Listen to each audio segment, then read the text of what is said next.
혹시 요즘 길을 걷다가 그 많던 민트색 배달통 사이로 파란색 헬멧들이 무섭게 늘어난 걸 느끼신 적 있으신가요? 이건 단순한 색깔 변화가 아닙니다. 한때 이 나라 배달 시장의 99%를 손에 쥐었던 절대 강자가 있었습니다. 그런데 2024년 12월 서울에서 그 왕좌가 처음으로 뒤집혔습니다. 무너질 리 없어 보이던 1등이 도대체 어쩌다 이렇게 된 걸까요? 여러분이 매달 무심코 누르는 그 배달 주문 버튼 뒤에는 아무도 친절하게 말해주지 않은 돈의 구조가 숨어 있습니다. 그 잔혹한 돈의 전쟁을 지금부터 하나씩 파헤쳐 보겠습니다. 여러분, 그 절대 강자의 이름은 다들 아실 겁니다. 배달의 민족, 바로 그 민트색 제국이죠.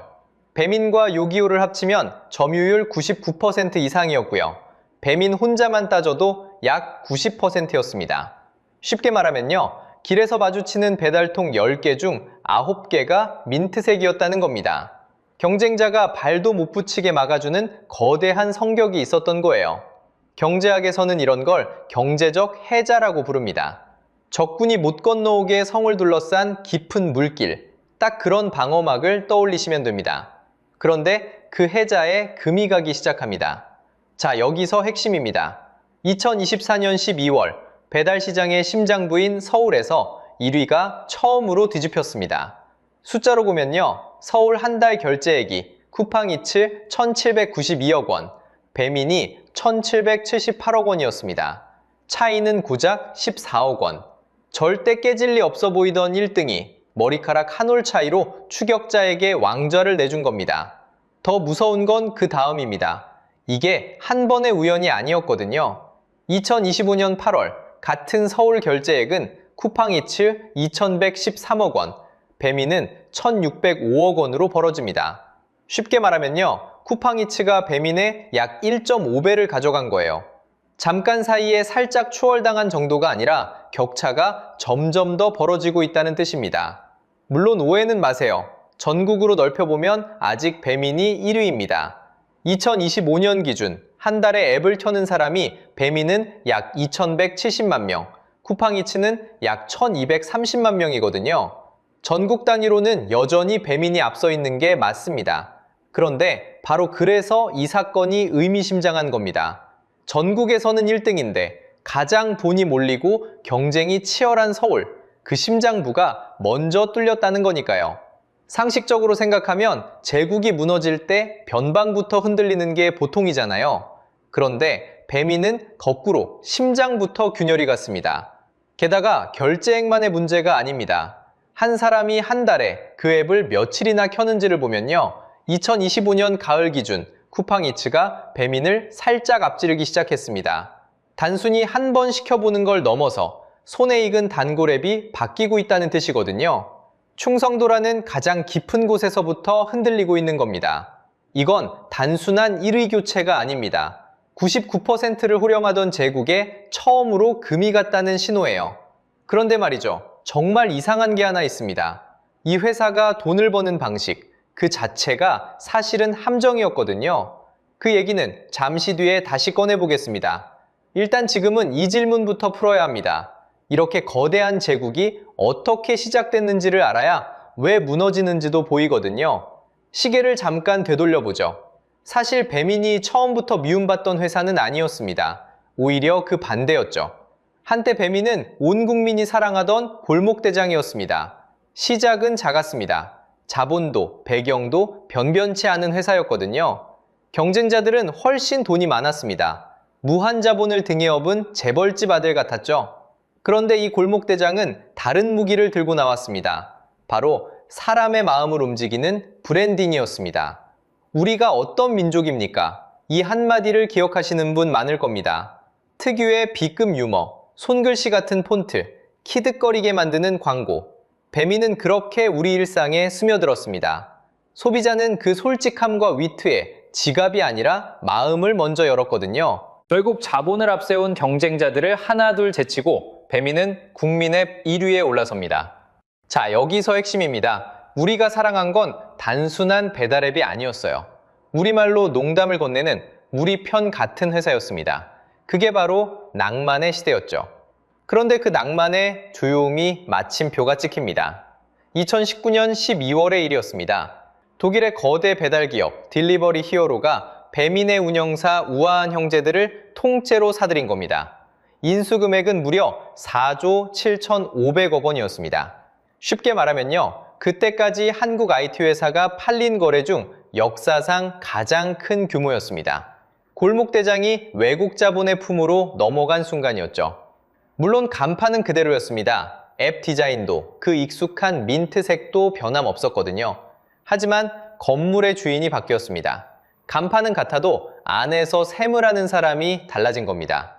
변화는 곧바로 드러나지 않았습니다. 오히려 한 단계가 더 남아 있었죠. 2020년 12월, 이번엔 공정거래위원회가 나섭니다. 거대한 두 회사가 합쳐지면 시장을 독차지할 거란 우려 때문이었습니다.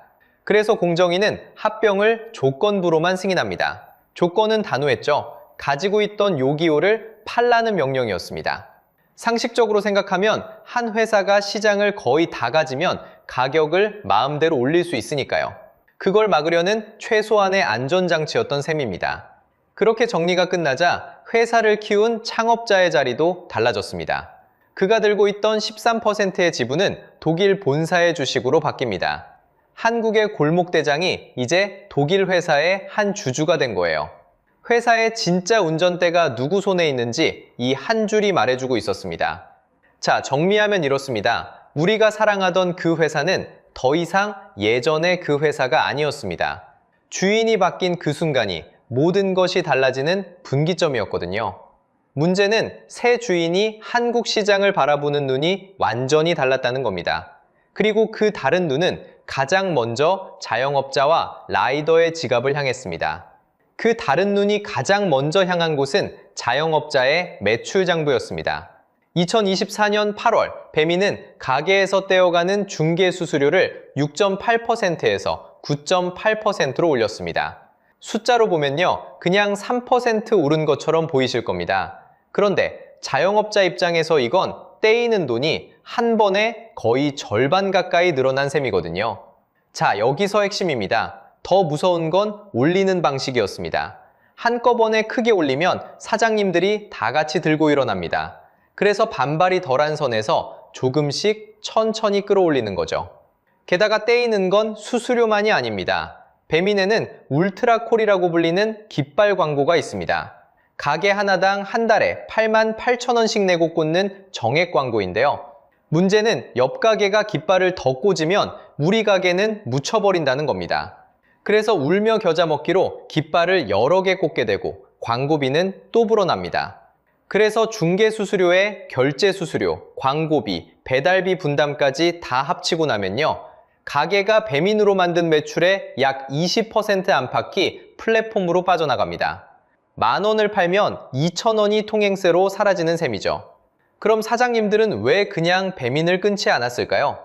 답은 간단합니다. 손님이 거기다 있으니까요. 점유율 99%짜리 시장에서 배민을 끊는다는 건 손님을 통째로 포기한다는 뜻이거든요. 이걸 경제학에서는 포로 시장이라고 부릅니다.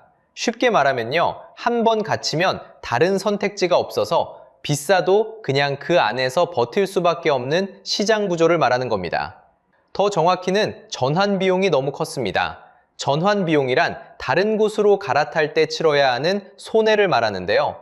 배민을 떠나면 당장 매출이 끊기니 사장님들은 화가 나도 떠날 수가 없었습니다. 분노는 가게 안에만 있지 않았습니다. 음식을 나르는 라이더들도 똑같이 끓고 있었거든요. 상식적으로 생각하면 물가가 오르고 주문이 늘었으면 라이더가 받는 돈도 올랐어야 합니다. 그런데 배민의 기본 배달료 3,000원은 약 9년째 거의 그 자리에 멈춰 있은 채 이렇습니다. 9년이면 짜장면 값도 커피 값도 최저임금도 다 오른 시간입니다. 그동안 라이더의 기본 배달료만 제자리였던 거예요. 그래서 라이더 모임인 라이더 유니온은 이걸 4,000원으로 올려달라고 요구했습니다. 여러분 한번 생각해보세요. 한 건에 3,000원. 적지 않아 보이실 수도 있습니다. 그런데 여기서 기름값이 빠집니다. 오토바이 보험료가 빠지고요. 매달 나가는 할부금이 또 빠집니다. 비 오는 날, 눈 오는 날, 새벽까지 도로 위를 달려도 정작 손에 쥐는 돈은 그렇게 많이 남지 않습니다. 라이더들이 우리는 기계가 아니다라고 외친 이유가 여기에 있습니다. 결국 라이더들은 거리도 나섰습니다. 앱을 끄고 배달을 멈추고 목소리를 냈습니다. 가게도 라이더도 수수료와 정책이 바뀔 때마다 거세게 반발했습니다. 한쪽에서는 사장님이, 다른 쪽에서는 라이더가 같은 회사를 향해 화를 내고 있었던 겁니다. 음식을 만드는 사람과 나르는 사람이 동시에 적이 되어버린 거죠. 그런데 정작 사람들을 가장 분노하게 만든 건 수수료가 올랐다는 사실 그 자체가 아니었습니다. 그 돈이 도대체 어디로 갔는가? 바로 그거였습니다. 여러분이 무심코 누른 그 배달비와 음식값, 그 돈이 실제로 누구의 주머니로 흘러들어가는지 지금부터 1원 단위까지 한번 따라가 보겠습니다. 자, 그럼 진짜로 1원 단위까지 따라가 보겠습니다. 여러분이 어느 날 저녁 2만원짜리 음식 한 번을 시켰다고 해보죠. 이 2만원이 통째로 사장님 주머니에 들어갈 것 같지만 현실은 전혀 다릅니다. 가장 먼저 빠져나가는 건 중개수수료예요. 배민이 2024년 8월부터 매출에서 떼가는 중개수수료율은 9.8%입니다. 2만원이면 약 1,960원이 여기서 사라집니다. 쉽게 말하면 음식값에 붙는 보이지 않는 통행세죠. 그런데 통행세는 여기서 끝이 아닙니다. 카드 결제 수수료가 또 붙고 배달비 분담금도 사장님이 일부를 떠왔습니다. 여기에 광고비, 그리고 마지막엔 부가세까지 기다리고 있어요. 이걸 하나하나 더해보면 수수료와 결제, 광고, 배달비를 합친 사장님 부담이 매출의 약 20% 안팎까지 올라갑니다. 사례에 따라선 그보다 더 무거워지기도 하고요. 그러니까 대략 따져보면 이렇습니다. 2만원을 팔아도 플랫폼 관련 비용으로 4,000원 안팎이 먼저 날아갑니다. 여기서 끝이 아니라 음식 재료비와 임대료, 인건비는 아직 손도 안 댔어요. 재료비와 가게 운영비를 빼고 나면 결국 2만원짜리를 팔아서 사장님 손에 남는 건 고작 몇천 원입니다. 한 그릇 정성껏 만들어 팔아도 정작 만든 사람 몫이 가장 얇은 거예요. 그럼 라이더는요? 이 부분은 정확한 배분을 단정하기 어렵습니다. 다만 사례로 따져보면 한 건 띄어 손에 주는 기본 배달료는 3,000원 안팎이고 그게 9년 가까이 거의 그대로였습니다.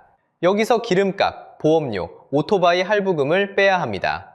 비 오는 날 위험을 무릅쓰고 한 건을 더 잡아도 결국 3,000원짜리를 띄어서 손에 쥐는 건 정말 얼마 안 되는 셈이에요. 정리하면 이렇습니다. 음식을 만든 사장님도 그걸 배달한 라이더도 정작 손에 쥐는 돈은 얄팍합니다. 그렇다면 도대체 그 많은 돈은 다 어디로 간 걸까요? 상식적으로 생각하면 누군가는 분명 크게 벌고 있어야 합니다. 그리고 그 답이 사람들을 진짜로 분노하게 만들었습니다. 숫자로 보면요. 배민을 운영하는 우아한 형제들은 2024년 한 해 매출 4조 3,226억 원을 올렸습니다. 그리고 영업이익으로만 6,408억 원을 남겼어요. 한 해 전인 2023년엔 그보다 더 많은 6,998억 원을 벌었습니다. 사장님과 라이더의 지갑은 얇아지는데 플랫폼은 매년 수천억을 챙긴 거죠. 여기서 핵심입니다. 문제는 이 돈이 한국에 머물지 않는다는 겁니다. 배민의 주인은 더 이상 한국 회사가 아니라 독일 회사니까요. 2023년 배민은 현금 배당으로 4,127억 원을 독일 본사에 보냈습니다. 4,127억 원이면 웬만한 중소도시 시민 전체에게 한 사람당 수십만 원씩 나눠줄 수 있는 돈입니다. 그게 끝이 아니에요. 2024년엔 자사주를 사들여 없애는 방식으로 또 막대한 돈이 본사 쪽으로 흘러갔습니다. 이렇게 2년 동안 빠져나간 돈만 약 1조 원이 넘습니다. 1조 원이면 어지간한 중소도시 한 곳이 1년 동안 쓰는 예산에 맞먹는 규모예요. 그 큰 돈이 고스란히 바다 건너 독일로 건너간 겁니다. 쉽게 말하면 이런 구조입니다. 여러분이 무심코 시킨 그 치킨값의 일부가 통행세처럼 차곡차곡 거쳐서 결국 독일 본사로 흘러가고 있는 거예요. 경쟁이 없을 때 손쉽게 더 걷어가는 웃돈, 경제학에선 이걸 독과점 지대라고 부릅니다. 1등이라는 자리 하나로 매년 수천억을 걷어 그 열매를 본국으로 실어 나르는 환류 구조였던 거죠.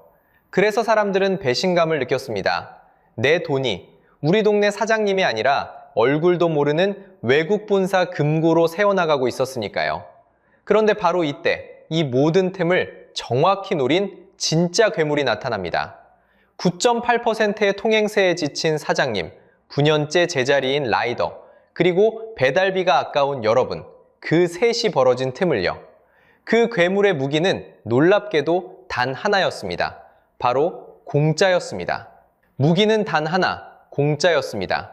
2024년 3월, 쿠팡이 와우 멤버십 회원을 대상으로 무제한 무료 배달을 시작합니다. 당시 와우 회원은 무려 1,400만에서 1,500만 명, 광역시 몇 개를 합친 인구가 이미 한 어항 안에 들어와 있던 셈이죠. 자, 여기서 핵심입니다. 무료 배달이 왜 그렇게 무서운 무기일까요? 사람 마음은 참 이상하거든요. 음식값 2만 원은 그러려니 하면서 돼요. 그런데 배달비 7,000원은요, 꼭 쓸데없이 새나가는 돈처럼 느껴집니다. 똑같은 내 돈인데도 배달비라는 이름이 붙는 순간 아깝고 억울해지는 거예요. 바로 그 지점을 쿠팡이 정확히 찔렀습니다. 그 배달비를 0원으로 만들어버리니까 1인 가구도 구독자도 줄줄이 쿠팡이츠로 갈아탔습니다. 그런데 여기서 누구나 드는 의문이 하나 있죠. 공짜로 배달을 해주면 쿠팡은 도대체 뭘 먹고 사는 걸까요? 기억나시죠? 처음에 제가 말씀드렸잖아요. 이 회사가 돈을 버는 방식 자체가 사실은 함정이라고요. 바로 이겁니다. 쿠팡에게 배달앱은 돈을 버는 사업이 아닙니다. 손님을 쿠팡이라는 생태계에 묶어두는 미끼예요. 경제학에서는 이걸 미끼 상품, 영어로 로스 리더라고 부릅니다. 쉽게 말하면요, 일부러 손해를 보면서 던지는 공짜 미끼입니다. 마트가 계란을 원가 밑으로 팔아 손님을 끌어모으는 것과 똑같아요. 계란에선 밑져도 그 손님이 끌고 들어오는 장바구니 전체에서 남기는 겁니다. 배달도 마찬가지예요. 배달에서 한 푼 못 벌어도 그 손님이 쿠팡에서 생필품 사고 로켓 배송시키면 그만인 거죠. 한번 와우에 묶이면 빠져나오기가 묘하게 번거롭습니다. 이걸 락인 또는 전환 비용이라고 합니다. 한번 들어가면 못 떠나는 구독의 덫이죠. 자, 그러면 배민은 어떨까요? 배민은 배달, 딱 그 하나로 꼭 돈을 벌어야만 하는 회사입니다. 그런데 쿠팡에게 배달은 돈을 안 벌어도 되는 미끼예요. 둘은 애초에 체급이 다른 싸움을 하고 있던 겁니다. 이 미끼 전략은 사실 한국만의 이야기가 아닙니다. 바다 건너 중국에서 이미 증명된 공식이거든요. 중국 최대 배달 기업 메이투안, 그리고 후발주자 징둥은 배달을 그 자체로 돈 버는 사업이 아니라 커머스와 물류로 들어가는 입구로 씁니다. 징둥은 아예 배달에서 돈 벌 생각이 없다고 공개적으로 말할 정도예요. 라이더만과 손님만 확보하면 돈은 그 뒤에 붙은 거대한 쇼핑에서 나오니까요. 쿠팡이 가는 길이 바로 이 길입니다. 그러니 무료 배달은 자선이 아니라 철저히 계산된 점령 작전인 거죠. 자, 이제 숫자로 보면요, 이 미끼 전략이 얼마나 무서운지 한눈에 드러납니다. 쿠팡이츠의 2024년 매출은 1조 8,819억 원, 그런데 영업이익은 고작 217억 원이었습니다. 이익률이 1.1%예요. 100원을 팔아서 겨우 1원 남긴 겁니다. 사실상 안 남기고 판 거나 마찬가지죠. 같은 해 배민은 매출 4조 3,226억 원에 영업이익 6,408억 원을 챙겼습니다. 알뜰하게 돈을 다 챙긴 거예요. 그런데 결과를 보세요. 돈을 두둑히 남긴 쪽은 심장구 서울을 내줬고 거의 안 남기고 던진 쪽이 점유율을 가져갔습니다. 돈은 거의 안 남기고도 시장을 가져간 겁니다. 이게 미끼의 진짜 무서움입니다. 견고하던 제국에 처음으로 또렷한 금이 가기 시작한 순간이었죠. 그리고 2026년 지금 이 전쟁은 누구도 예상 못한 결말로 향하고 있습니다. 그리고 마침내 2026년 들어 누구도 예상 못한 장면이 펼쳐집니다. 우아한 형제들을 4조 7,500억 원에 사들였던 독일 본사 딜리버리 히어로가 인수 7년 만에 이 회사를 다시 시장에 내놨습니다. 매각 주관사로는 세계적인 투자은행 JP모간이 선정됐고 네이버와 우버 같은 후보들에게 인수 안내서가 돌고 있습니다. 그럼 얼마에 팔려고 할까요? 기대 매각가가 약 8조 원입니다. 자, 여기서 핵심입니다. 4조 7,500억 원에 산 회사를 2배 가까운 8조 원에 되팔려는 겁니다. 그것도 지난 몇 년간 한국에서 배당과 자사주로 1조 원 넘게 빨아들인 다음에 말이죠. 황금알을 낳던 거위를 본전을 다 뽑고 나서 시장에 내놓는 셈입니다. 그런데 왜 갑자기 팔려는 걸까요? 답은 독일 본사 사정에 있습니다. 딜리버리 히어로의 빚이 약 9조 2,500억 원에 달합니다. 부채 비율은 약 231%까지 치솟았습니다. 쉽게 말하면요, 회사가 가진 자기 돈보다 갚아야 할 빚이 2배 넘게 많다는 뜻입니다. 그래서 2025년엔 대만에서 운영하던 푸드판다까지 경쟁사 그랩에 팔아치우며 현금을 끌어모았습니다. 한국의 배민도 그 현금 확보 행렬의 오른 매물 가운데 하나인 겁니다. 2026년 6월 지금 기준으로 한때 시장의 99%를 쥐었던 제국의 운명이 남의 손에 달려 있습니다. 그렇다면 전쟁은 끝난 걸까요? 전혀 아닙니다. 2026년 쿠팡이츠가 와우 회원 전용이던 무료 배달을 일반 회원에게까지 확 풀었습니다. 미끼를 더 넓게 던진 겁니다. 도입 2년 만에 전면전 2라운드가 시작된 거죠. 싸움터도 넓어졌습니다.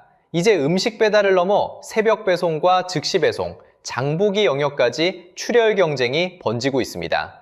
여기서 한 가지 짚고 넘어가겠습니다. 그럼 쿠팡은 착한 기업일까요? 아닙니다. 미끼 구조의 본질을 생각하면 쿠팡도 시장을 완전히 장악하는 날엔 언젠가 배민이 걸었던 그 길을 똑같이 갈 수 있습니다. 공짜는 영원하지 않습니다. 미끼로 어항에 가두고 나면 결국 값을 치르는 건 그 안에 갇힌 우리들이거든요. 자, 그럼 이 긴 이야기가 우리에게 남기는 교훈은 무엇일까요? 첫째, 독점이라는 해자도 영원하지 않다는 겁니다. 99%라는 난공불락의 성격도 사장님과 라이더와 소비자라는 생태계의 신뢰를 잃는 순간 안에서부터 금이 가기 시작했습니다. 적이 성벽을 부순 게 아니라 주인이 스스로 우군을 적으로 돌린 겁니다. 결국 고객을 이기는 기업은 없습니다. 그리고 영원한 1등도 없습니다. 그럼 소비자인 우리는 앞으로 무엇을 할 수 있을까요? 다행히 변화의 씨앗은 자라고 있습니다. 하나는 상생 구조의 시작입니다. 2025년 2월부터 배민 중개 수수료가 매출 구간에 따라 2.0%에서 7.8%로 차등 인하됐습니다. 거센 반발 끝에 얻어낸 작은 양보지만 일단 방향은 돌아섰습니다. 다른 하나는 저수수료 앱과 공공배달 앱의 약진입니다. 수수료가 단 2%인 땡겨요 같은 앱이 빠르게 몸집을 키우고 있습니다. 민간 앱이 9에서 10%를 떼갈 때 그 5분의 1만 받는 겁니다. 그리고 가장 강력한 무기는 바로 여러분의 선택입니다. 내가 누른 주문 버튼 하나가 어떤 구조로 흘러가는지를 아는 소비자가 늘어날수록 시장은 함부로 우리를 포로로 가두지 못합니다. 그래서 여러분께 묻고 싶습니다. 여러분은 지금 배민과 쿠팡이츠 중에서 무엇을 쓰고 계신가요? 그리고 그 이유는 무엇인가요? 댓글로 여러분의 선택과 이유를 빌려주세요. 그 이야기들이 모이면 그 자체가 시장을 움직이는 작은 힘이 됩니다. 다음 영상에서는 한 발 더 들어가 보려 합니다. 배달을 미끼로 삼은 쿠팡 제국의 진짜 야심은 무엇인지, 그리고 땡겨요와 공공 배달앱의 반격이 과연 이 판을 뒤집을 수 있을지를 파헤쳐 보겠습니다. 오늘 영상이 유익하고 재밌으셨다면 구독과 좋아요 부탁드리겠습니다. 오늘도 시청해주셔서 감사합니다. 1980년 프랑스는 한국보다 7배나 잘 사는 나라였습니다. 그런데 지금 한국이 그 프랑스를 거의 다 따라잡았습니다. 믿기 어렵겠지만 이건 한국이 갑자기 운이 좋아서가 아닙니다. 프랑스가 스스로 무너졌기 때문입니다. 한때 유럽의 자존심이라 불리던 이 나라가 어쩌다 빚이 1초에 5천 유로씩 불어나는 처지가 됐을까요? 자, 여기서 핵심은 프랑스가 걸어간 그 편한 길이 지금 우리 앞에도 똑같이 놓여 있다는 겁니다. 그 갈림길을 함께 따라가 보겠습니다. 자, 여기서 핵심입니다. 1980년의 프랑스는 지금 우리가 아는 그 프랑스가 아니었습니다. 그의 한 사람이 1년 동안 벌어들인 돈을 보면요. 한국은 약 1,700달러, 프랑스는 약 12,700달러였습니다. 무려 7배 차이가 났던 겁니다. 쉽게 말하면요. 한국 사람이 7달을 꼬박 벌어야 프랑스 사람의 한 달 벌이를 겨우 따라잡는 수준이었어요. 그때 프랑스는 유럽의 자존심이었습니다. 한국은 이제 막 가난을 벗으려고 발버둥 치던 나라였고요. 그 시절 프랑스는 이미 풍요가 무르익은 선진국이었고 한국은 산업화의 척발을 겨우 뗀 가난한 나라였습니다. 출발선에서 7배나 뒤처졌던 주자, 그게 바로 우리였습니다. 누가 봐도 게임이 안 되는 시합이었어요. 그런데 여러분, 그 격차가 지금 어떻게 됐는지 아세요? 한 세대가 지났습니다. 약 45년. 부모가 자식을 낳아 키워서 결혼시키는 딱 그만큼의 시간이죠. 숫자로 보면요, 2025년 구매력 기준 한 사람 소득은 한국이 약 6만 5천 달러, 프랑스가 약 6만 6천 달러입니다. 구매력 기준이라는 건 그 나라에서 같은 돈으로 실제로 얼마나 사고 누릴 수 있느냐를 따진 소득이에요. 두 나라 격차가 이제 1.5% 안팎입니다. 7배로 벌어졌던 거리가 사실상 어깨를 나란히 한 거예요. 물론 균형 있게 짚고 가야죠. 환율을 그대로 적용한 명목소득으로 보면 아직은 프랑스가 앞섭니다. 프랑스가 약 4만 6천 달러, 한국이 약 3만 6천 달러거든요. 아직 따라잡을 길이 남았다는 뜻입니다. 그래도 생각해보세요. 7배 부자였던 나라를 한 세대 만에 코앞까지 추격한 겁니다. 그것도 전쟁의 잿더미에서 시작해서요. 이건 세계 경제사에서도 손에 꼽을 만큼 대단한 일이에요. 그런데 여기서 진짜 질문은 따로 있습니다. 한국이 빨리 뛴 것도 맞지만 프랑스가 왜 멈춰섰느냐는 거죠. 우리는 흔히 프랑스 하면 와인, 명품, 향수, 패션을 떠올립니다. 하지만 상식적으로 생각하면 와인 몇 병과 가방 몇 개로 한 나라가 7배 부자가 될 수는 없어요. 그럼 도대체 뭐가 프랑스를 그렇게 잘 사는 나라로 만들었을까요? 답은 의외로 단순합니다. 바로 공장이었습니다. 무언가를 끊임없이 만들어내던 그 공장들이 프랑스를 진짜 부자로 만든 힘이었어요. 이 나라를 부자로 만든 건 공장이었습니다. 이건 뒤에서 꼭 다시 나옵니다. 잠깐 기억해 두세요. 그런데 같은 시기 두 나라는 정반대의 선택을 합니다. 자, 그럼 같은 시기에 두 나라가 도대체 뭘 그렇게 다르게 선택했는지부터 보겠습니다. 핵심은 출발선이 달랐다는 겁니다. 1980년 프랑스는 이미 부자였어요. 곳간이 가득한 나라였습니다. 그러니 고민도 달랐습니다. 프랑스가 던진 질문은 이거였어요. 이 많은 걸 어떻게 더 잘라놓을까? 반대로 한국은 곳간이 텅 비어 있었습니다. 한국의 질문은 단순했어요. 어떻게든 더 만들자. 쉽게 말하면요. 한쪽은 나누는 법을 고민했고 다른 한쪽은 만드는 법을 고민한 겁니다. 곳간이 가득하면 나눌 생각을 하고 곳간이 비면 채울 생각을 하잖아요. 사람 사는 이치랑 똑같죠. 그래서 프랑스는 거대한 복지국가를 짓기 시작합니다. 전쟁이 끝난 뒤 프랑스는 30년 가까이 엄청난 호황을 누렸습니다. 이걸 프랑스에서는 영광의 30년이라고 불러요. 그 풍요로운 땅 위에 국민을 요람부터 무덤까지 책임지는 거대한 시스템을 올린 겁니다. 아프면 국가가 치료해주고 일자리를 잃으면 국가가 받쳐주고 늙으면 국가가 연금을 주는 누구나 한 번쯤 부러워했을 그런 나라 말이죠. 그 규모가 어느 정도였을까요? 숫자로 보면요.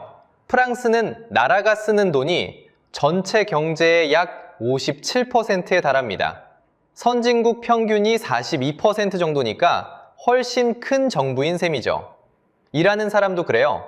프랑스에서는 일하는 사람 5명 중 1명이 공무원이거나 공공부문 종사자입니다. 비율로 약 20%예요. 한국은 8%, 독일도 11% 수준이니까 2배 가까이 많은 거죠. 그러니까 프랑스는 잘 나눌 줄 아는 나라가 되기로 한 겁니다.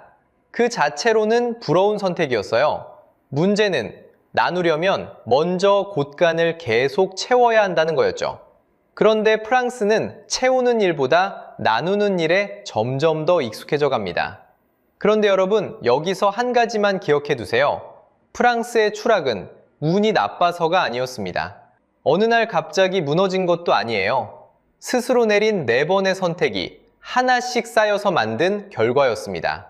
일을 덜하기로 한 선택, 빚으로 살림을 메운 선택, 공장을 버린 선택, 그리고 개혁을 거부한 선택. 이 4가지를 지금부터 하나씩 따라가 볼 겁니다. 그 첫 번째 선택은 놀랍게도 일을 덜하자는 결정이었습니다. 도대체 왜 그렇게 잘 나가던 나라가 일을 덜하기로 한 걸까요? 일을 덜한다. 도대체 이게 왜 문제일까요? 부럽기만 한 얘기잖아요. 그런데 프랑스가 첫 번째로 내린 선택이 바로 이거였습니다. 때는 2000년이었습니다. 좌파 조스팽 정부, 그리고 노동장관 마르팅 오브리. 이 사람의 이름을 딴 오브리법이 시행됩니다. 핵심은 단순했어요. 법으로 정한 노동시간을 주 39시간에서 35시간으로 줄인다. 그것도 임금은 그대로 둔 채로 말이죠. 명분은 그럴듯했습니다. 한 사람이 일을 덜하면 그 빈자리에 다른 사람을 더 뽑을 수 있다. 이른바 일자리 나누기였죠. 그럴 만한 이유도 있었어요. 당시 프랑스 실업률은 10에서 12%를 오르내렸거든요. 10명 중 1명이 일자리를 못 구하던 시절입니다. 자, 여기서 핵심입니다. 정부 목표는 일자리 70만 개였어요. 그런데 실제로 생긴 건 약 30만에서 40만 개. 그것도 보조금과 감세로 떠받쳐서 겨우 만든 숫자였습니다. 여기서 오해 하나만 풀고 가죠. 프랑스 사람들 게을러서 망한 거 아닙니다. 실제로는 한국인만큼 일하거든요. 숫자로 보면요. 2024년 기준 프랑스의 1인당 실제 노동시간은 연 약 1867시간입니다. 국제노동기구 자료예요. 그런데 이게 한국과 거의 같은 수준입니다. 놀랍지 않으세요? 우리가 흔히 아는 프랑스는 일 안 한다는 이미지. 적어도 실제로 일한 시간만 놓고 보면 사실이 아니라는 겁니다. 그러니 문제는 게으름이 아니었어요. 진짜 문제는 법으로 정한 시간, 긴 휴가, 그리고 한 번 뽑으면 내보내기 어려운 제도. 바로 이 제도와 문화였습니다. 쉽게 말하면요. 정시퇴근은 당연히 누려야 할 권리입니다. 일과 삶의 균형, 그 자체는 분명 소중한 가치죠. 그런데 회사 입장에서 한번 생각해 보세요. 사람을 한번 뽑으면 일은 정해진 시간만큼만 시킬 수 있고 내보내기는 또 무섭게 어렵습니다. 이걸 경제학에서는 노동시장 경직성이라고 부릅니다. 회사가 사람 뽑는 걸 두려워하게 만드는 구조라는 뜻이에요. 그러면 어떻게 될까요? 회사는 아예 사람을 안 뽑습니다. 채용을 망설이고 투자를 미루는 거죠. 그렇게 만들어졌어야 할 일자리가 처음부터 생기지 않습니다. 결국 일을 덜하기로 한 그 선택은 삶을 택한 결정이었습니다. 그건 분명 가치 있는 일이에요. 다만 한 가지가 빠져 있었습니다. 더 적게 일하고도 버티려면 같은 시간에 더 많이 만들어내는 힘, 즉 생산성이 함께 올라야 했거든요. 그 생산성이 따라오지 못한 채 제도만 앞서 나갔습니다. 줄어든 시간의 빈자리는 누군가 메워야 했죠. 자, 여기서 진짜 질문이 시작됩니다. 일은 덜하고, 임금은 그대로고, 휴가는 길고, 그 비용은 다 어디서 났을까요? 문제는 일하는 방식이 아니었어요. 그 돈을 어디서 댔느냐? 바로 그게 진짜 문제였습니다. 답은 간단합니다. 세금으로 된 게 아니었어요. 프랑스는 그 후한 목재를 빚으로 메웠습니다. 여러분 한번 생각해 보세요. 곳간이 비었는데도 잔치를 멈추지 않으려면 방법은 하나뿐입니다. 어디선가 빌려오는 거죠. 프랑스가 마지막으로 나라 살림에서 흑자를 본 해가 언제인지 아세요? 1974년입니다. 그러니까 그 뒤로 단 한 해도 흑자를 못 냈습니다. 2024년이 정확히 50번째 적자였습니다. 50년 연속 적자. 한 세대를 훌쩍 넘는 시간 동안 프랑스는 매년 버는 것보다 더 썼습니다. 자, 여기서 핵심입니다.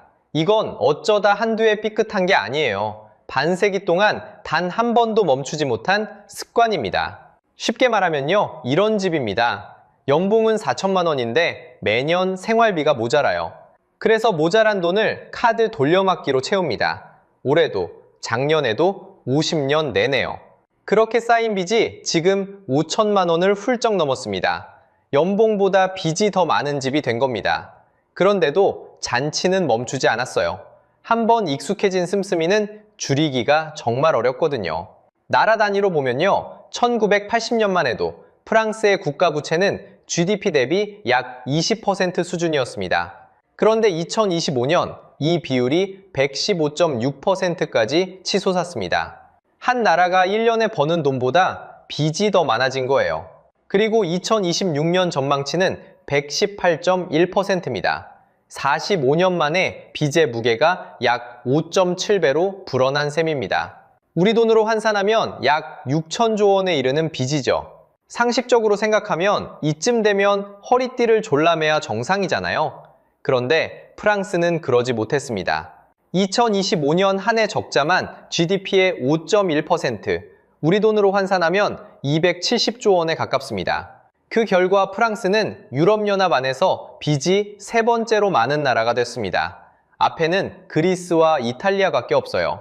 한때 유럽의 자존심이라 불리던 나라가 이제 부도 위기를 입에 올리던 그 나라들과 어깨를 나란히 합니다. 1974년 이후 50년, 그 긴 세월 동안 멈추지 못한 적자가 결국 이 나라의 발목을 잡은 겁니다. 그런데 빚보다 더 무서운 게 있습니다. 바로 그 빚이 불어나는 속도예요. 지금 이 순간에도, 여러분이 이 이야기를 듣는 동안에도 프랑스의 빚은 쉬지 않고 늘어나고 있습니다. 그 빚이 1초에 얼마씩 늘어나는지 지금부터 직접 따라가 보겠습니다. 자, 그 답을 찾기 전에 더 가까운 데서 시작할게요. 프랑스 직장인의 월급 봉투입니다. 여러분이 프랑스에서 직원 한 명을 뽑는다고 해보세요. 월급이 100만 원입니다. 그럼 회사는 100만 원만 준비하면 될까요? 아닙니다. 여기에 사회보장 분담금이 붙습니다. 의료와 연금, 실업급여를 떠받치는 돈이죠. 그 부담이 임금의 약 40에서 45%로 OECD에서 가장 높은 축입니다. 숫자로 보면요, 직원에게 100을 주려면 회사는 약 145를 짊어집니다. 국가에 45만 원을 더 얹어야 하는 거예요.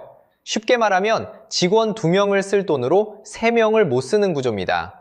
자, 여기서 핵심입니다. 여러분이 사장이라면 한 명 더 쓸 때마다 45만 원이 더 나가는데 사람을 더 뽑고 싶을까요? 결국 회사는 채용을 망설입니다. 복지를 지키려다 일자리를 잃는 겁니다. 그 무게가 고용주 어깨에 얹히면 일자리는 늘기는커녕 아예 생기지 않으니까요. 그렇게 좋은 일자리가 줄면 세금 낼 사람도 줄어듭니다. 복지를 떠받칠 사람이 오히려 사라지는 악순환이 시작되는 거죠. 그런데 이건 개인 차원의 이야기일 뿐입니다. 나라 단위로 올라가면 규모가 완전히 달라져요. 프랑스는 1974년 이후 한 해도 빠짐없이 적자였습니다. 2025년 한 해 모자란 돈만 약 1,525억 유로, 우리 돈으로 270조 원에 가깝습니다. 이걸 1초 단위로 쪼개보면요, 프랑스의 빚은 1초에 약 5천 유로씩 불어납니다. 2026년 환율로 한국 돈 약 880만 원이죠.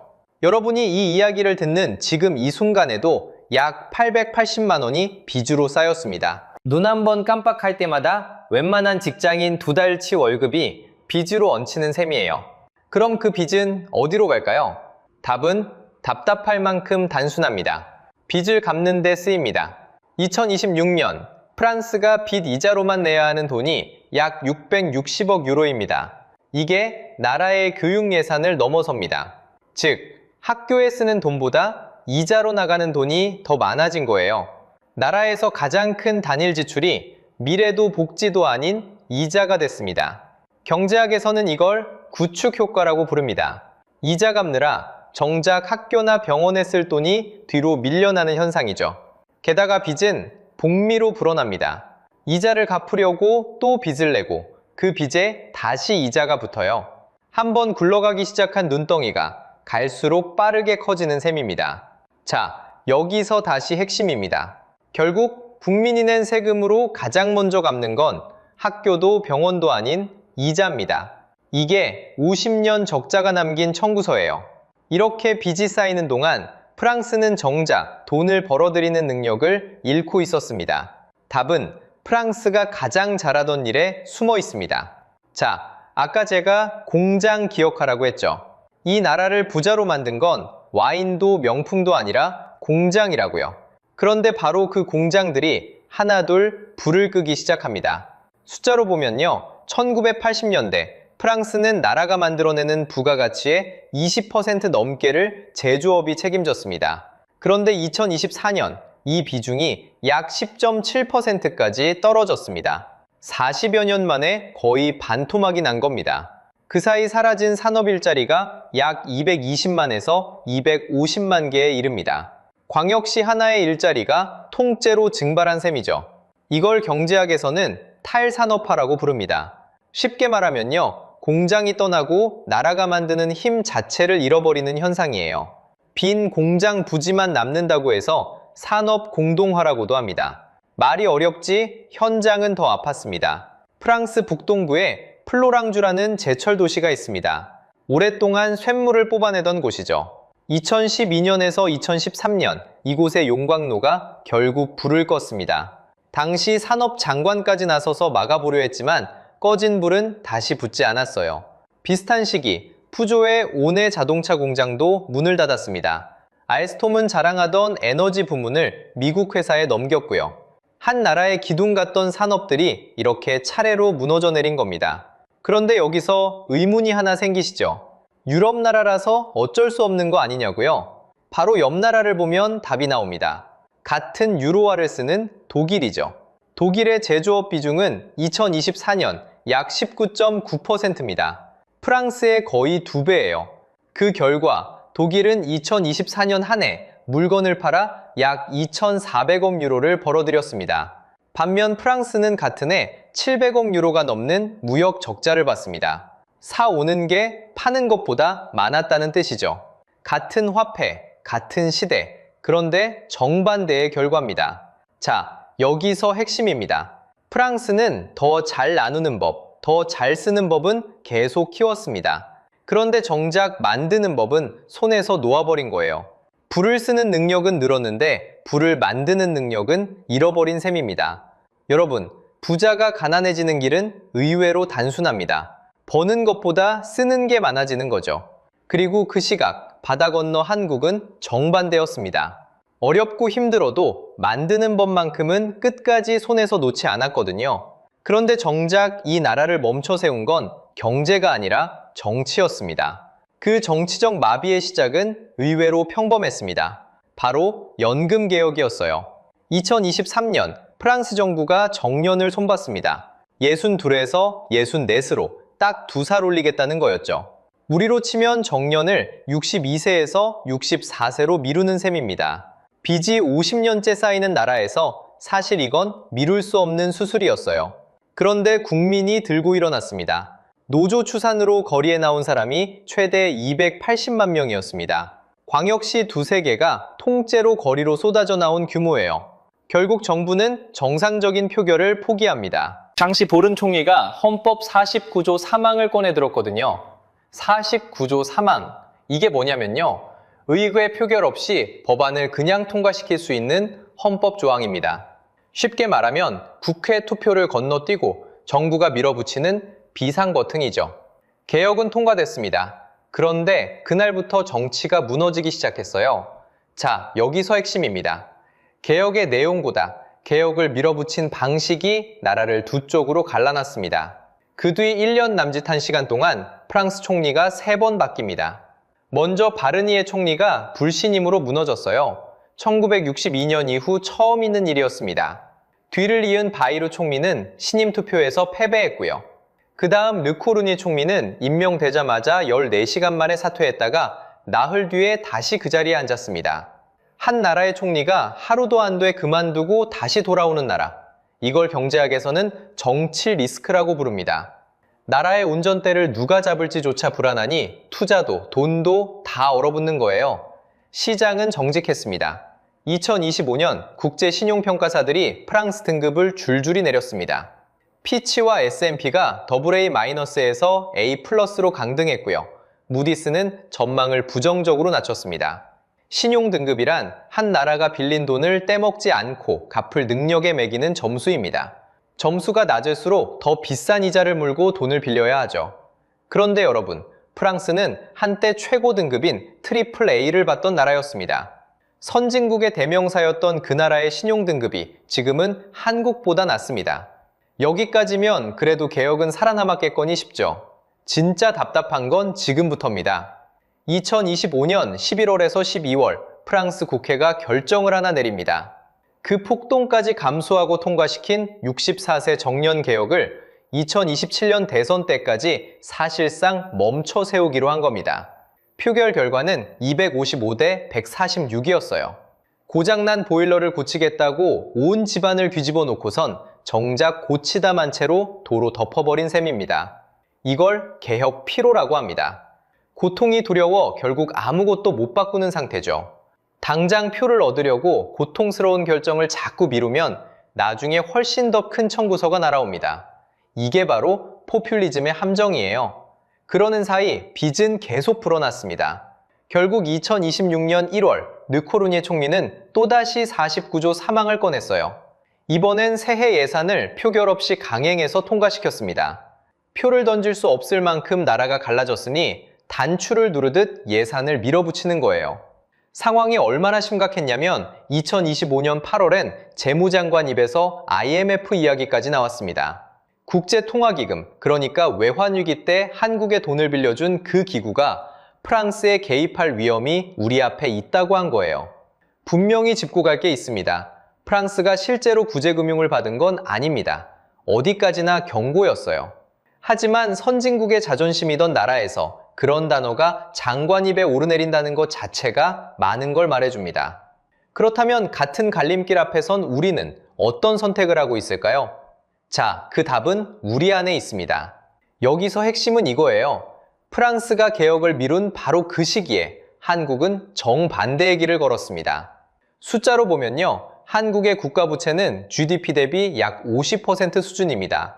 부채 비율이 115%를 넘은 프랑스의 절반도 안 됩니다.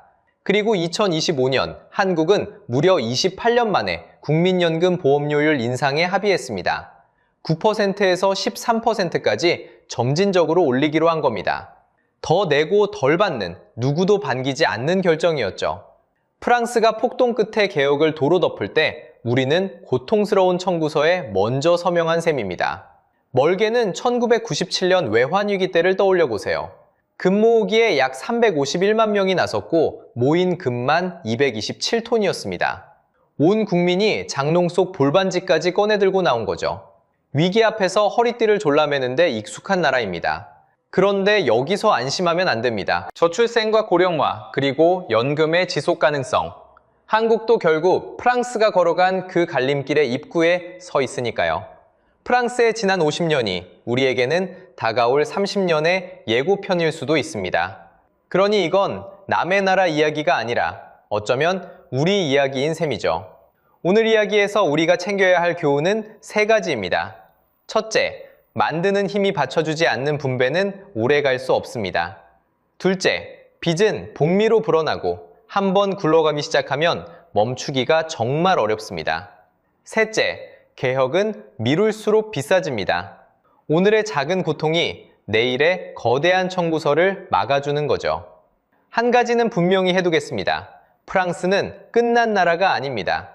여전히 세계 관광객이 가장 많이 찾고 에어버스와 원자력 기술을 가졌고 식량을 자급하는 강국입니다. 다만 위대했던 나라조차 선택이 쌓이면 천천히 무너질 수 있다는 것. 그게 오늘의 진짜 이야기입니다. 여러분은 어떻게 생각하세요? 우리는 프랑스와 다른 길을 갈 수 있을까요? 댓글로 들려주세요. 다음 영상에서는 프랑스와 정반대의 길을 걸어 부활한 독일의 이야기를 파헤쳐 보겠습니다. 오늘 영상이 유익하고 재밌으셨다면 구독과 좋아요 부탁드리겠습니다. 오늘도 시청해주셔서 감사합니다.